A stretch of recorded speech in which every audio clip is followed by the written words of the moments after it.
to Mommy Food. Today we're going to show you how to make samosas using both phyllo dough and wonton wrappers. Boil your potatoes ahead of time and let them cool before peeling them. Once they're peeled, chop them into small pieces and place them in a bowl. This is going to be the start of our samosa filling.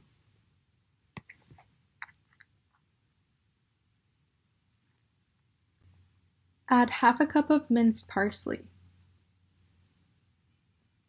half a cup of crispy fried onions,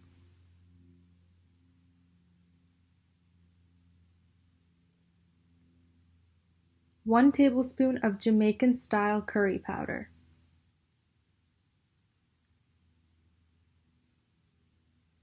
and about a teaspoon of salt to taste. Make sure to mix thoroughly.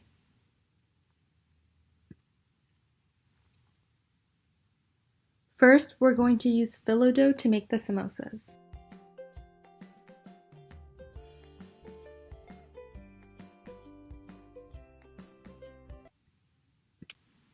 Cut the dough in approximately 4-inch strips.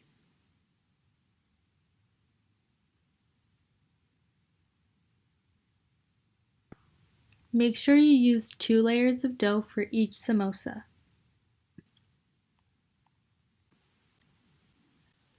Add your desired amount of filling to the upper part of the dough.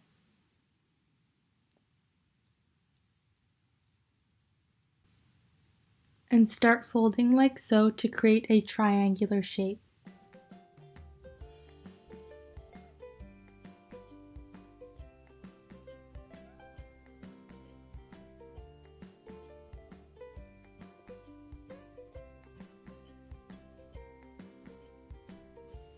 If you end up with excess dough at the end, simply cut it off and tuck the end into the fold.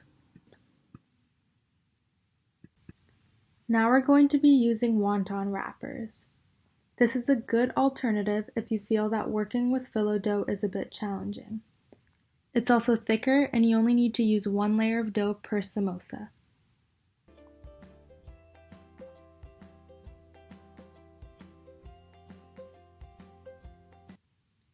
All you have to do is wet the outer edges of the dough, add your filling, and fold diagonally.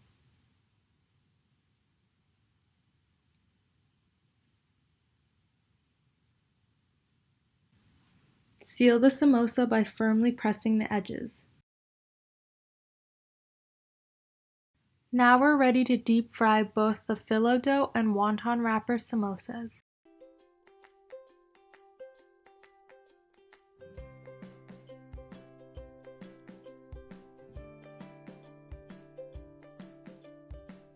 Once they're golden brown, set them on paper towel to drain the oil.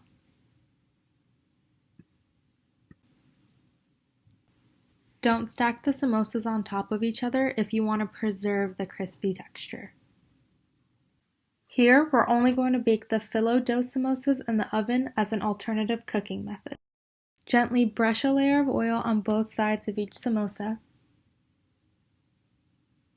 Pop them in the oven at 350 degrees.